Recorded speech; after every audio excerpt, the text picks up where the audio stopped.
From United Nations Television, this is UN in Action.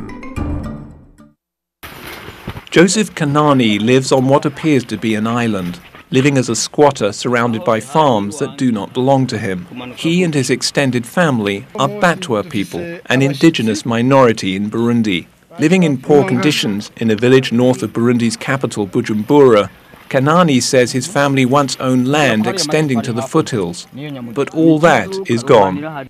We do not have land. In the past, we have had no representation in the government, and anyone could come and build right in the middle of our land. The public will treat us like dogs that cannot bite.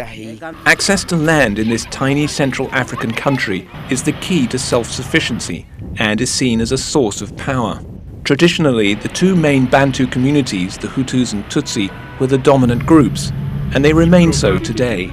Historically, the Batwa community, 1% of the Burundi population, often worked as servants. This perception dominates their lives even now, says Deogracias Ntikuzahira Waling, a local government officer. They were not allowed to enter people's homes. They were seen to be backward with no value and no future. Things have changed. People visit them, but the only obstacle is that there is no intermarriage with them. Even now, it cannot happen. Their births go unrecorded, so the Batwa have no legal status, and as non-citizens they have no access to public services.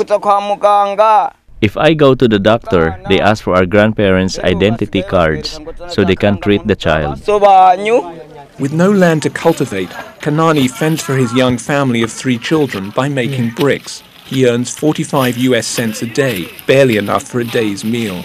The majority of the Batwa are illiterate. Staying at school for most Batwa children is just not possible. Our children, we send them to school, but they do not complete 1 or 2 years. They drop out because of hunger. This is what harms us so much. Traditionally, the Batwa women are potters, but now they realize their children need formal education to cope with a changing world. In an effort to promote political participation, the government has set aside seats in the National Assembly, 4 members of the Batwa community. Liberate Nikayenzi is the Batwa's heroine. As the first woman member of parliament from the community, she not only represents the Batwa in the National Assembly, but also serves as a mentor. We have this role, the responsibility to make the Batwa community aware of their rights, that can give them the access to social integration and to progress like others. Isabel Kempf of the UN Regional Human Rights Office is working to help Batwa people.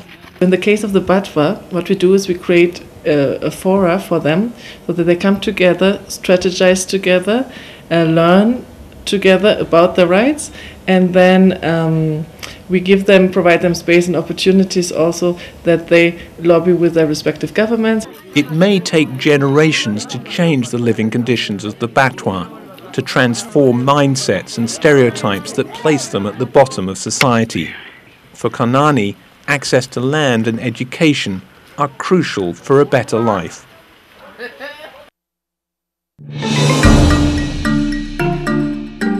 This report was prepared by Christine Wamba for the United Nations.